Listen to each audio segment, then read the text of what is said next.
আসসালামু আলাইকুম রহমতুল্লাহি ওয়া বারাকাতুহু। সবাই ভালো আছেন আশা করি। সৌদি আরব বিদেশে মাত্র আমাদের সেমাই হাইতে মন খায়। এখন কি করা, 2 প্যাকেট সেমাই নিয়ে আসছি, লগে 1 প্যাকেট নারিকেলের গুঁড়ো নিয়ে আসছি, কিশমিশ নিয়ে আসছি এবং 2 লিটার দুধ। এখন আগুনে দিচ্ছি, জাল দিচ্ছি। এটা পরিমাণ মতো ভালো করে সারলে তারপর আমরা সেমাইটা কীভাবে পাক করতেছি আপনাদেরকে দেখাচ্ছি। এই যে এখন দেখতে পাচ্ছেন মশলা দিলে দুধটা ভালো করে পাগল উঠতেছে।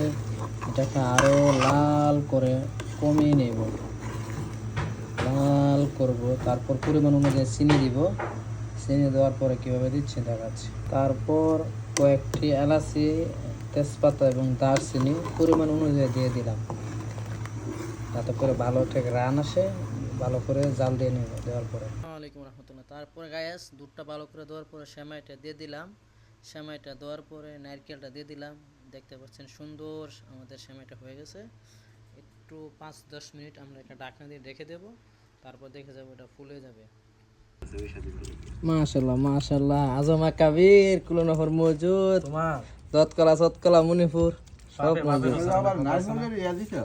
জি নারকেল দিছি তো বাপ মা জানে এই যে গান জুটি এলে গেলে টিয়া দেনা যাতে বাপ মা হাত করে লাইছে। কুবা কুবা শামসু কুবা, এ বাতি যা তুই হা বাড়ায় বাতি যা, তোরে আমি ভিডিও করতেছি। এ হা হানা, হ্যাঁ হানা জুবাইর হানা।